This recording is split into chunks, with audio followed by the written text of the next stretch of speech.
Hello and welcome to my YouTube channel Rakesh physics classes. आज हम लोग क्या करेंगे, तो हमने पिछले क्लास में बताया था आपको कि जो संधारित्र है उसका संयोजन करेंगे, लेकिन उसमें एक चीज़ और बच गया था। जो समानांतर प्लेट संधारित्र होता है उसके बीच में हमने हवा ली थी और बताया था कि अगर वो पूरा का पूरा कोई माध्यम हो तो उसको आप epsilon naught A by D के जगह पे के epsilon naught A by D लिखा था। हमने आपको जो बताया था, तो मैंने कहा था कोई संधारित्र समानांतर प्लेट संधारित्र है ना। इसके ऊपर प्लस क्यू आवेश दिया, इसके ऊपर माइनस क्यू आवेश दिया, या इसका सरफेस चार्ज डेंसिटी जो है सिग्मा है, इसका प्लस सिग्मा इसका माइनस सिग्मा है ना। दोनों के बीच की दूरी डी है, ये हमने बताया था, है ना। तो अगर ये बीच में हवा है या निर्वात है ये, तो आपने कहा था सी नॉट बराबर epsilon naught A by D. जहां ए क्या है, तो प्लेट का एरिया है। ए क्या है, प्लेट एरिया है ना। तो ये जो ये प्लेट है उसका एरिया है, क्षेत्रफल है। फिर हमने ये कहा था कि अगर आप हवा की जगह पे कोई माध्यम डाल दें, ठीक है ना, यहाँ पे ये प्लस क्यू है, ये माइनस क्यू है, लेकिन यहाँ पे हमने क्या किया, पानी डाल दिया, है ना। सब कुछ वही है, दोनों के बीच का डिस्टेंस डी है। तो हमने कहा था माध्यम में सीएम हो जाता है, और सीएम किसके बराबर होता है, तो के सी नॉट के सॉरी के सी नॉट के बराबर होता है। और के सी नॉट का मतलब क्या हुआ, के और इसको मल्टीप्लाई कर दीजिए तो एप्सिलॉन नॉट ए बटा डी के बराबर होता है। के एप्सिलॉन नॉट ए बटा डी, है ना। अब क्या है कि अगर मान लीजिए दोनों के बीच में जो हवा है और इसमें दोनों के बीच में पानी है, तो पूरा का पूरा दोनों प्लेट के बीच में हमने पानी डाल दिया, ये स्थिति है। लेकिन अब स्थिति ले रहे हैं कि हमारे पास अगर मान लीजिए ये संधारित्र है, इसमें बीच में हवा है, अभी हवा है, लेकिन मैंने हवा के बीच में थोड़ा सा जगह में मैंने कुछ माध्यम डाल दिया, ठीक है ना, कुछ भी डाल दिया। जैसे यहाँ पे अबरख डाल दिया, माइका जिसको बोलते हैं, है ना, माइका सीट डाल दिया। तो इस तरीके का चीज हमने यहाँ पे डाल दिया। तो कहने का मतलब ये क्या है, पूरा इस पूरे डी वाले जगह में नहीं डाला, इस पूरे डी वाले जगह में नहीं डाला, कुछ दूरी तक डाला, कुछ दूरी तक डाला, मान लीजिए वो टी तक डाला, ये टी है, मतलब इसकी मोटाई कितनी है, टी है। तब जो है बीच का जो यहाँ पे कैपेसिटी आएगा, मतलब इन दोनों कैपेसिटर, ये जो कैपेसिटर का प्लेट है, समानांतर प्लेट संधारित्र है, उसके बीच का जो धारिता है, कैपेसिटेंस है, वो क्या होगा, ये हमको निकालना है।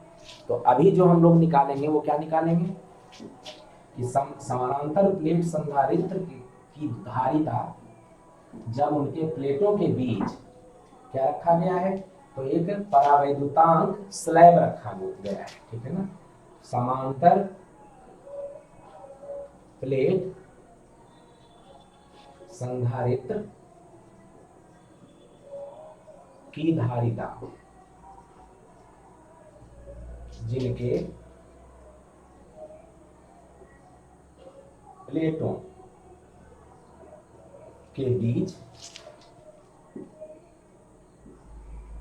बीच एक परावैद्युतांक, डाइलेक्ट्रिक जिसको बोलते हैं, परावैद्युतांक स्लैब, गुटका भी बोल सकते हैं इसको, स्लैब रखा गया है, गुटका रखा गया है। ये हमको निकालना है, समानांतर प्लेट संधारित्र की धारिता जिनके प्लेटों के बीच एक परावैद्युतांक स्लैब रखा गया है। तो इसका हम डायग्राम अभी बनाएंगे, है ना। तो संधारित्र जो है हमारा, है ना, ये वाला है आपका संधारित्र, इस बार ये हो गया आपका संधारित्र, है ना, ये हो गया संधारित्र।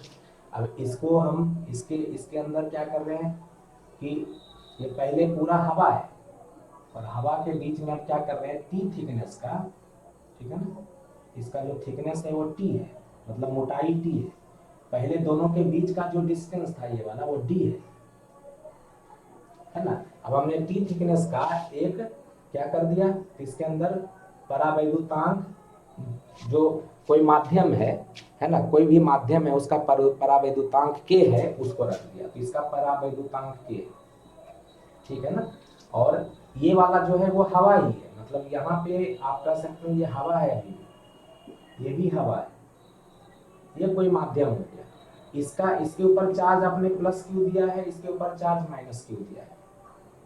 इसका सरफेस चार्ज डेंसिटी सिग्मा है, इसका surface charge density minus sigma है, इसका प्लस सिग्मा है।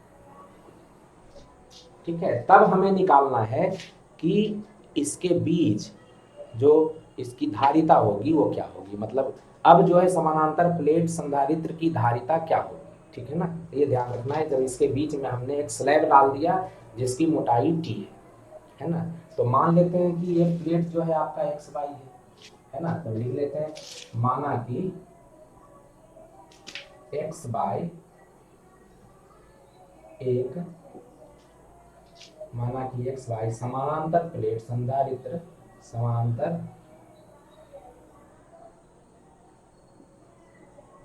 प्लेट संधारित्र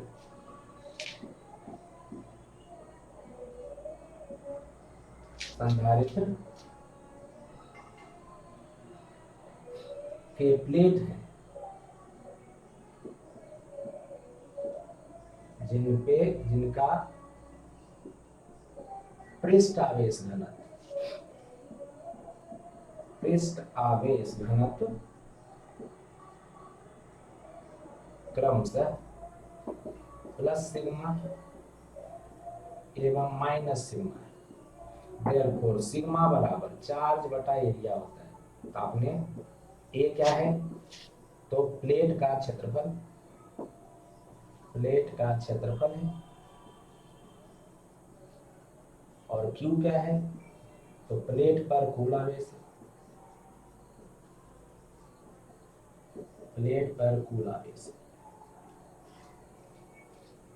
है ना। तो ये हो गया सिग्मा बराबर क्यू बटा ए। अब फिर से हमें जानना है कि जब हमने बीच में कोई मटेरियल रख दिया तो क्या इसके विद्युत क्षेत्र में कोई बदलाव आया। पहले विद्युत क्षेत्र आपको निकाल के मैंने बताया था कि बीच में इधर विद्युत क्षेत्र नहीं होता, इधर विद्युत क्षेत्र नहीं होता, बीच में विद्युत क्षेत्र सिग्मा बटा एप्सिलॉन नॉट होता है, लेकिन वो हवा में होता है, निर्वात में होता है या मुक्त आकाश में होता है। यहाँ तो हवा है, तो यहाँ तो भाई जहाँ हवा है वहाँ तो सिग्मा बटा एप्सिलॉन नॉट होगा, लेकिन ये तो माध्यम है, और माध्यम में तो आपको पता है कि जब भी आप पढ़ते हैं तो सिग्मा बटा एप्सिलॉन नॉट होकर के एप्सिलॉन नॉट के जगह पे के एप्सिलॉन नॉट आएगा, तो यहाँ पे तो हो जाएगा सिग्मा बटा के एप्सिलॉन नॉट।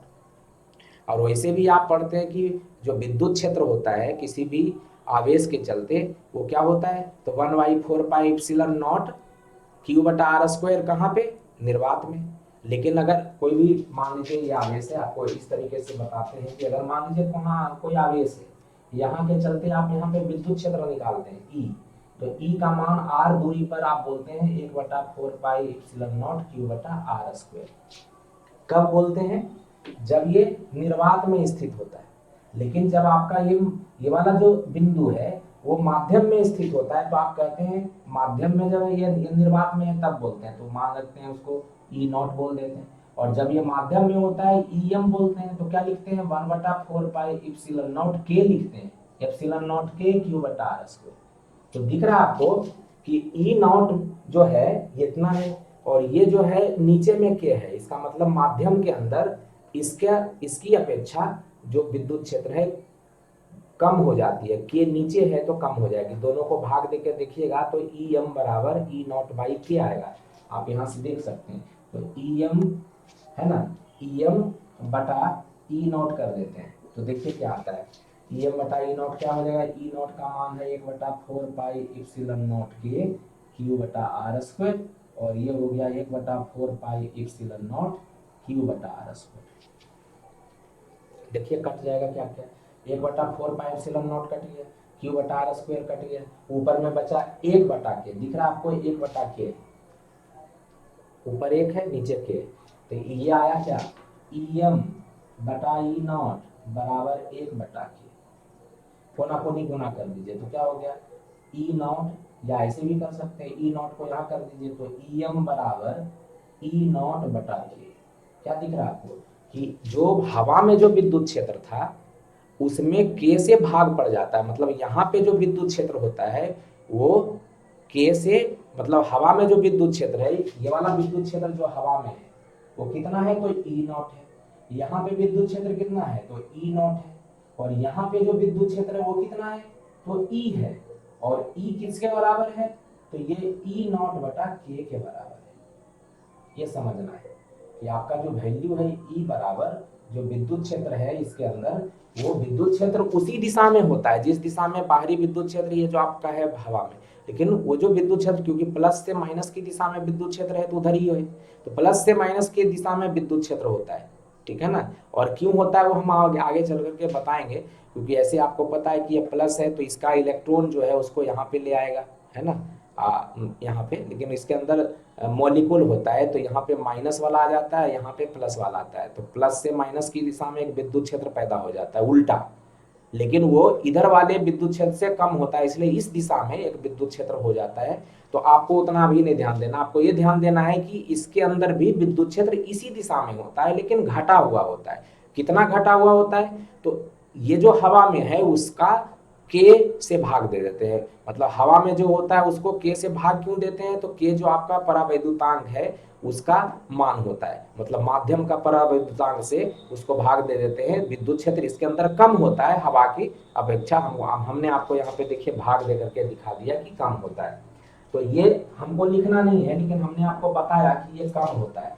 तो विद्युत क्षेत्र जो है यहाँ पे आपका जो हमने लिखा है वो क्या है, ई बराबर ई नॉट बटा के, तो यहाँ ई नॉट बटा के, यहाँ ई नॉट, यहाँ ई नॉट।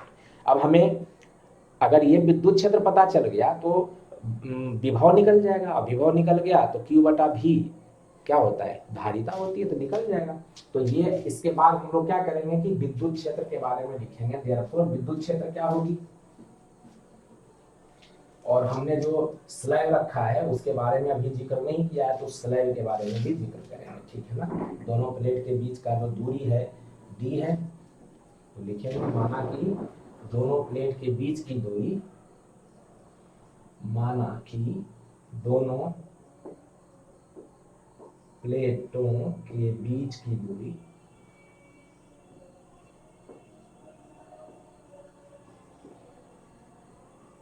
d है तथा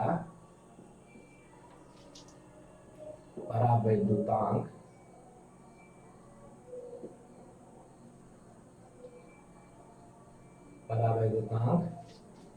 स्लैब की मोटाई t है, ठीक है ना। अतः देयरफॉर क्या होगा, हवा में जो आपका दूरी है वो कितना हो जाएगा, d माइनस टी, यहाँ से यहाँ कितना है, हवा में जो दूरी बचा रह जाएगा, तो हवा में प्लेटों के बीच की दूरी, प्लेटों के बीच दूरी, है ना,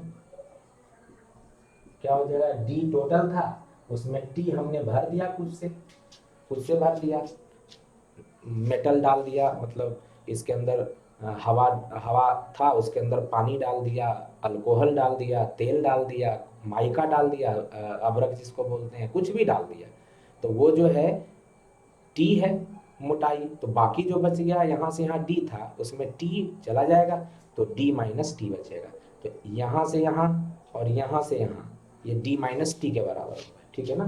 तो प्लेटों के हवा में प्लेटों के बीच की दूरी है और स्लैब की मोटाई हमने टी ले ही रखी है ना। तो आप विद्युत क्षेत्र निकाल लेंगे, देयरफॉर हवा में विद्युत क्षेत्र क्या हो गया, ई नॉट, इसको लिखते हैं आप, तो ई नॉट क्या होता है, ई नॉट आपका आपने पहले निकाला था सिग्मा बटा एप्सिलॉन नॉट, याद होगा, हवा में पिछले जो हमने समानांतर प्लेट संधारित्र किया था तो उसमें निकाला था कि बीच में जो उसका विद्युत क्षेत्र होता है सिग्मा बटा एप्सिलॉन नॉट आया था, सिग्मा बटा 2 एप्सिलॉन नॉट प्लस सिग्मा बटा 2 एप्सिलॉन नॉट, प्लस के चलते भी उधर, माइनस के चलते भी उधर, तो उसको देख लीजिएगा, पिछले वाला वीडियो में हमने बताया है तो उसमें देख सकते हैं। तो सिग्मा बटा एप्सिलॉन नॉट होता है ये, है ना, किधर से किधर, तो प्लस से माइनस की दिशा में, ये जो है कहाँ से कहाँ होता है, तो कह सकते हैं अगर दिशा बताएंगे तो प्लस से माइनस की दिशा में,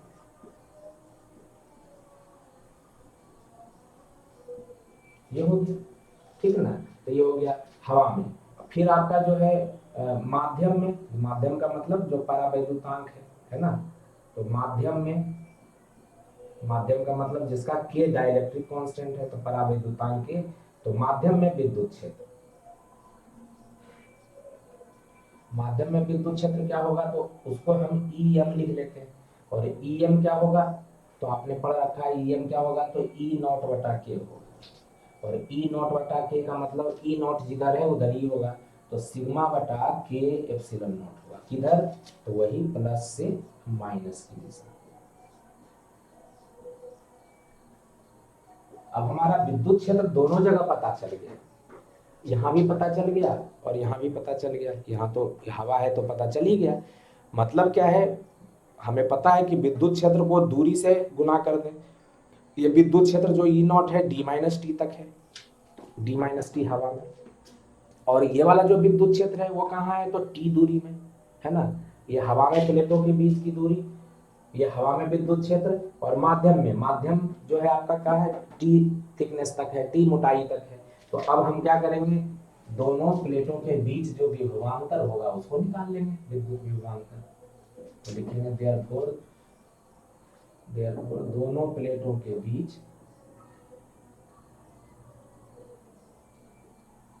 प्लेटों के बीच विद्युत विभवांतर,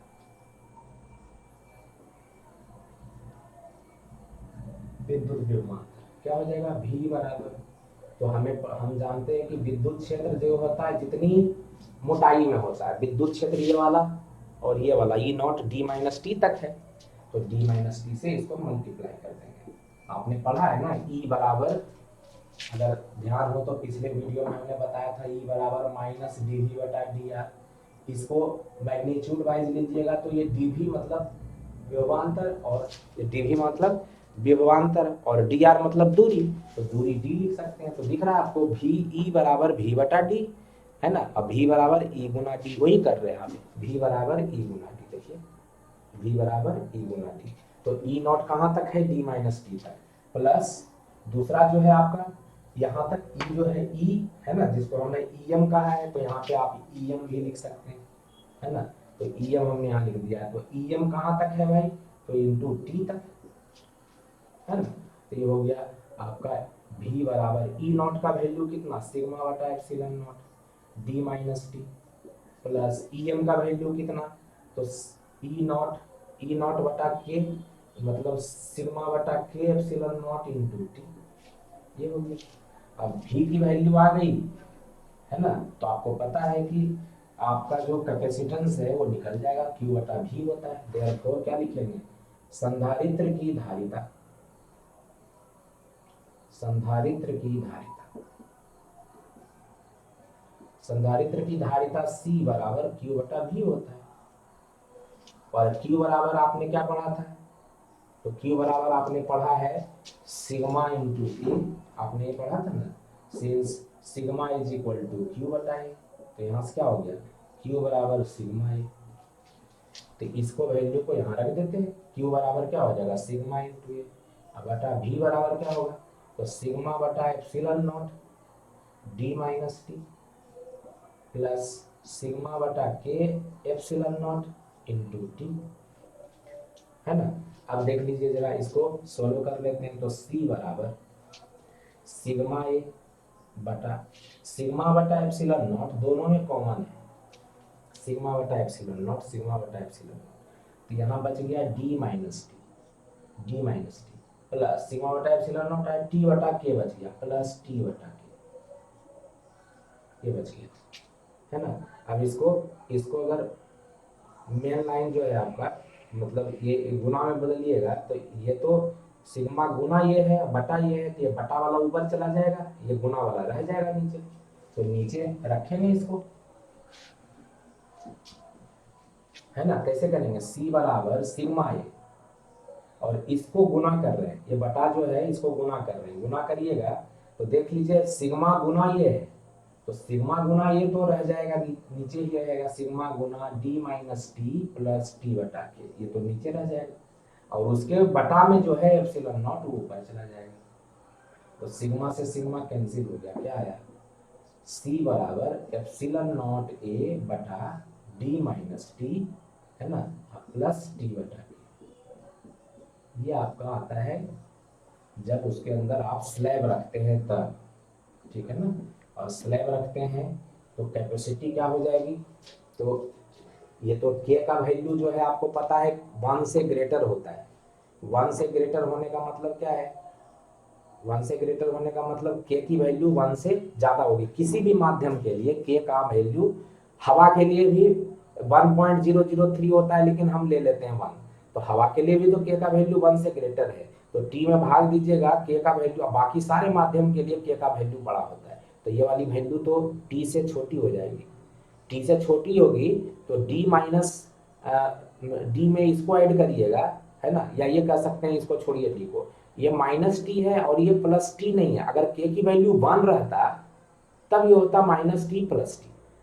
के का वैल्यू तो किसी माध्यम के लिए 1 होता ही नहीं है, 1 से ग्रेटर होता है। इसका मतलब टी बटा के का वैल्यू टी से छोटा होगा, तो माइनस टी और प्लस ये वाला करिएगा तो माइनस में आ जाएगा वैल्यू, और वो माइनस वैल्यू डी में माइनस हो जाएगा, मतलब नीचे का वैल्यू छोटा हो जाएगा। नीचे का वैल्यू छोटा होगा तो ये वाला वैल्यू बढ़ जाएगा, मतलब क्या है, कैपेसिटी बढ़ जाएगी, है ना। तो मतलब क्या है कि अगर आपका हवा में है और यहाँ पे आपने रखा है तो इसकी कैपेसिटी बढ़ जाएगी। तो ये ध्यान रख सकते हैं आप, इसमें लिख सकते हैं कि फॉर किसी भी माध्यम के लिए, क्योंकि किसी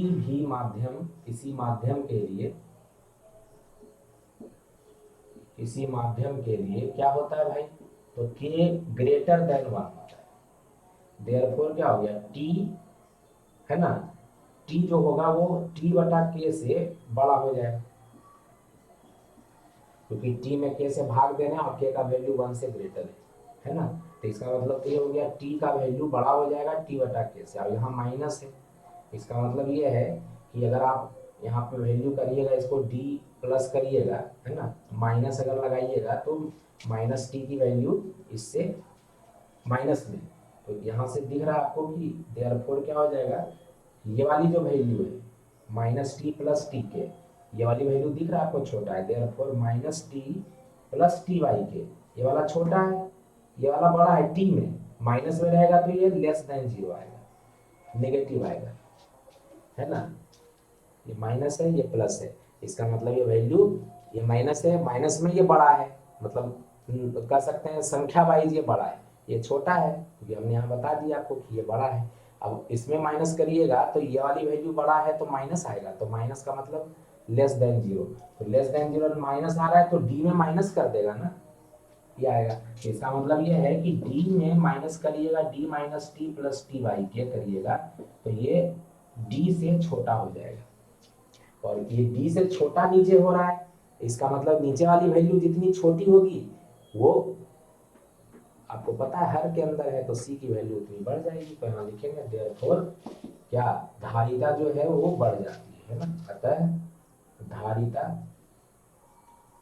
किसकी भाई, तो संधारित्र की धारिता, ऐसे लिख लीजिए, देयरफॉर संधारित्र की धारिता बढ़ती है, संधारित्र की धारिता बढ़ जाती है, संधारित्र की धारिता बढ़ जाती है, ठीक है। अब इसमें वैल्यू वाइज रहता है, उसको रख दीजिए, मैंने मान दिया रहेगा तो रख दीजिएगा तो मान आ जाएगा। जैसे मान लीजिए कह दे कि भाई पानी के अंदर डाल दिया, ये पानी का थिकनेस है ना टी, तो पानी का के डाल दीजिएगा। अगर कह दे कि नए धातु डाल दिया हमने, तो धातु के लिए के का वैल्यू अनंत होता है, तो आप अलग अलग केस ले सकते हैं, ठीक है ना। तो वही चीज़ अब यहाँ पे बोलते हैं, केस वाइज अगर बोले तो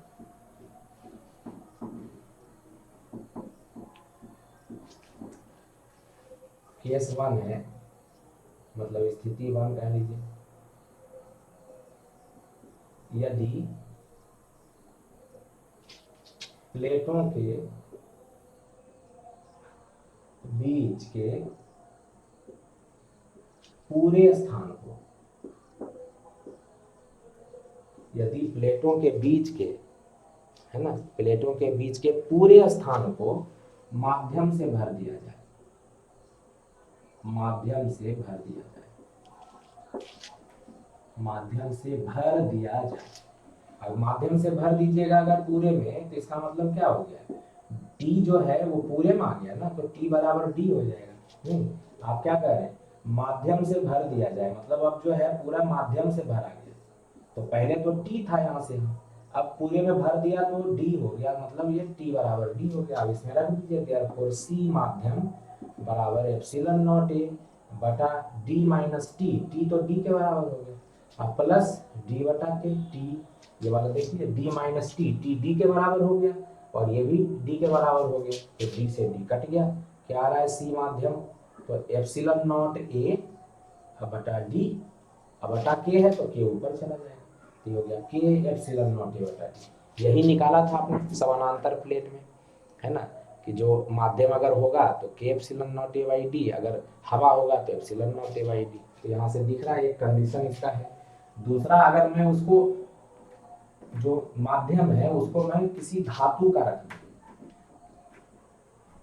ठीक है ना। दूसरा है यदि माध्यम धातु का बना, धातु का बना, तो के का मान इन्फिनिटी हो जाता है, ठीक है ना। तो क्या आ जाएगा, सी एम बराबर एप्सिलॉन नॉट ए बटा D minus T plus T वाई अनंत हो जाएगा। अगर टी थिकनेस तक है तो सी एम का मान क्या हो जाएगा, एप्सिलॉन नॉट ए बटा डी माइनस टी, ये हो जाएगा। केवल हवा वाला रह जाएगा, क्योंकि विद्युत क्षेत्र ये कह रहा है ये वाला कि इसके अंदर आपने क्या किया कि ये वाला जो आपने रखा, ये वाला टी थिकनेस का, ये क्या है, धातु है, मेटल है, ये धातु का बना हुआ है। तो धातु के अंदर विद्युत क्षेत्र शून्य होता है, आपने पहले ही पढ़ा है ना कि धातु के अंदर विद्युत क्षेत्र, चालक के अंदर विद्युत क्षेत्र शून्य होता है। हमने आपको बताया कि चालक के अंदर विद्युत क्षेत्र होता ही नहीं है। जब विद्युत क्षेत्र नहीं होगा तो यहाँ पे विद्युत विभव कैसे होगा, और विद्युत विभव नहीं है तो कैपेसिटेंस नहीं आएगा, तो केवल ये हवा वाला जो जगह है, ये वाला उसके कारण होगा। तो ही आ रहा है डी माइनस टी, क्योंकि वो डी में टी हट गया तो डी माइनस टी, ठीक है। तो ये ध्यान रखना है। अब कभी कभी रहता है कि भाई दो तीन माध्यम डाल दिया, हवा डाल दिया, पानी डाल दिया, तेल डाल दिया, है ना, सबका थिकनेस अलग अलग बोल दिया, T1 T2 T3 इस तरीके से, और पूरे जगह में भर दिया, ठीक है ना। तो वही उस तरीके से अगर हो तो क्या हो, तो ये स्थिति 2 थी। अब स्थिति 3 है, यदि प्लेटों के बीच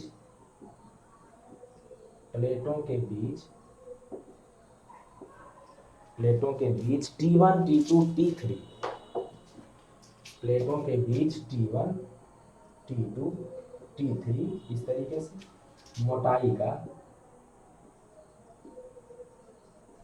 है ना, स्लैब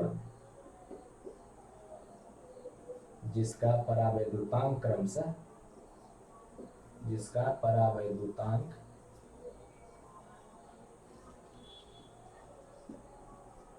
क्रमशः K1 K2 K3 इस तरीके से हो,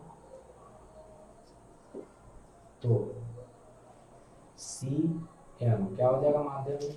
तो इसमें क्या है, आपको ये कह रहा है कि ये जो है आपका कैपेसिटर है, उसमें T1 थिकनेस का एक है, T2 थिकनेस का एक है, T3 जैसे ये हमने ले दिया T1, ये हो गया T2, है ना, यहाँ से हो गया T3, सो हम इस तरीके से जा रहा है। तो सब मिल करके अगर भर दीजिएगा तो डी के ही बराबर होगा, सबको भर दीजिएगा यहाँ से T1 T2 T3 और जितना भी है, तो सब मिल करके क्या होगा, सब मिल करके डी के बराबर हो जाएगा। हमने 3 ही लिया है, लेकिन हमने डॉट डॉट डाल दिया है जिससे कि आपको दिक्कत ना हो। तो एप्सिलॉन नॉट ए बटा डी माइनस टी, तो टी के जगह पे क्या लिखिएगा, T1 plus T2 plus T3 इस तरीके से लिखेंगे, है ना, ये हो गया। अब प्लस क्या था, टी बाई के, तो हो जाएगा T1 by K1 plus T2 by K2, है ना, प्लस T3 बाई K3, ऐसे होगा एंड सो ऑन। अब ये तो पता है आपको कि ये T1 plus T2 plus T3 किसके बराबर है, डी के बराबर, है ना, ये पूरा तो डी के बराबर हो गया ना। तो हो गया CM बराबर एप्सिलॉन नॉट ए बटा टी माइनस डी, ये लिख सकते हैं, क्योंकि T1 plus T2 plus T3, T1 plus T2 plus T3, total इसके D के बराबर हो गया। तो ये हो गया प्लस T1 बटा K1 प्लस T2 बटा K2, T2 बटा K2 और प्लस T3 बटा K3। तो D से D कैंसिल हो गया। अब यहाँ से आ गया CM बराबर क्या आ गया, तो एप्सिलॉन नॉट A बटा T1 बटा K1 प्लस T2 बटा K2 प्लस T3 बटा K3। इस पे क्वेश्चन सीधा आ जाता है एक नंबर में, है ना। आपसे दे दिया कि कोई समानांतर प्लेट संधारित्र है, उसमें पानी, तेल और अल्कोहल डाल दिया गया है। पानी का थिकनेस इतना है, अल्कोहल का थिकनेस इतना है, और क्या कहते हैं, तेल का जो मोटाई है इतना है, और सब मिल करके पूरा जो प्लेट है वो भरा हुआ है। तो संधारित्र की धारिता बताइए। तो कुछ नहीं है, वैल्यू में देख रहे हैं आप, एप्सिलॉन नॉट ए सबका थिकनेस दिया हुआ है, तो T1 बटा उसके परावैद्युतांक से भाग दे देंगे, प्लस T2 बटा परावैद्युतांक से भाग देंगे, T3 एप्सिलॉन नॉट की वैल्यू पता है, एरिया दिया रहेगा, वैल्यू डालिए निकल जाएगा, है ना। और कभी कभी सिंपल आपसे ये वाला वैल्यू पूछ लेता है कि अगर टी थिकनेस का हमने कोई डाल दिया स्लैब अगर इसके बीच में, तो उसका जो कैपेसिटी है या धारिता है क्या होगी। अगर कहेगा पूरे में डाल दिया तो पूरे में डाल दिया तो विद्युत क्षेत्र ही खत्म हो जाएगा। नहीं, यहाँ पे देख रहे हैं ना, विद्युत क्षेत्र खत्म हो जाएगा। मतलब यहाँ पे आप के एप्सिलॉन नॉट बाई ए, उस केस में क्या बोलते हैं, के एप्सिलॉन नॉट बाई के epsilon naught A by D लिखते थे ना। CM बराबर क्या लिखते थे, के एप्सिलॉन नॉट ए बटा डी ये लिखते थे, और के यहाँ क्या है, अनंत हो गया। तो इसका मतलब उसका जो धारिता है वो डिफाइंड नहीं है, उसकी धारिता जो है वो परिभाषित नहीं है, क्योंकि CM उस केस में क्या होगा, के एप्सिलॉन नॉट ए बटा डी। आपने पढ़ा अभी पहला केस जो हमने कराया था कि अगर पूरा भर दिया जाए, इसके बीच में पूरा भर दिया जाए कोई एक माध्यम से, तो उसका हो जाता है के epsilon naught A by D. तो के का वैल्यू क्या है, तो इसके लिए अनंत है, तो के तो यहाँ अनंत हो गया। अनंत का मतलब तो ये अनंत वैल्यू आ रहा है जो परिभाषित नहीं है, तो उसके लिए परिभाषित नहीं होता है। तो जाहिर सी बात है, इसके अंदर विद्युत क्षेत्र जब पूरा भर दीजिएगा तो मेटल के अंदर विद्युत क्षेत्र नहीं होता है, तो परिभाषित कैसे होगा, है ना। तो ये था हमारा जब संधारित्र के प्लेट के बीच में हम कोई स्लैब रख देते हैं, गुटका रख देते हैं, उसके बीच में जैसे इस तरीके का प्लेट है दोनों, उसके बीच में हमने इतना मोटा कुछ डाल दिया, तो उसका धारिता क्या हो जाएगा, ये हमने बताया भी। अब नेक्स्ट वीडियो में आपसे करेंगे इस बात पे चर्चा कि उसका संयोजन कैसे करते हैं, श्रेणीबद्ध संयोजन और समांतर संयोजन। तो ये दोनों है, और एक एनर्जी है, तो ये करीब करीब खत्म ही हो जाएगा आपका, है ना। और हमने बताया था आपको कि क्या कहते हैं, जो क्रैश कोर्स शुरू करेंगे, तो एकदम तैयार रहिएगा। क्रैश कोर्स जल्दी ही शुरू करने वाले हैं, 1-2 वीडियो के बाद आपका क्रैश कोर्स शुरू हो जाएगा, और मेन चीज़ हम उसमें कराएंगे आपको, ठीक है ना, चैप्टर वाइज कराएंगे। तो उस पर थोड़ा सा नज़र रखिएगा, और उसके हिसाब से अगर पढ़िएगा तो अच्छे नंबर आ जाएंगे। तो क्रैश कोर्स जल्दी ही शुरू करने वाला है, ध्यान रखिए, अपने दोस्तों को भी बता के रखिए कि क्रैश कोर्स शुरू होने वाला है ना। तो नेक्स्ट वीडियो में मिलते हैं आपसे श्रेणीबद्ध संयोजन, समांतर संयोजन और एनर्जी के बारे में करेंगे उसमें। तो हो सकता है उसके बाद वाले वीडियो से या उसके नेक्स्ट वीडियो से मैं आपको क्रैश कोर्स शुरू कर दूँ, ठीक है। तो तब तक के लिए आपसे विदा लेते हैं, है ना। तो मन लगा के पढ़िए, और अगर वीडियो पसंद आता है तो शेयर लाइक बनता है, मैं बार बार बोलता हूँ, शेयर लाइक कीजिए। और देखते ही हैं कि मैं भी आपके लिए मेहनत कर रहा हूँ, क्योंकि मैं बीमार भी हूँ, तो मैं बना रहा हूँ वीडियो, और आप उसका फ़ायदा उठाइए जितना हो सकता है ना। तो मिलते हैं नेक्स्ट वीडियो में, तब तक के लिए बाय।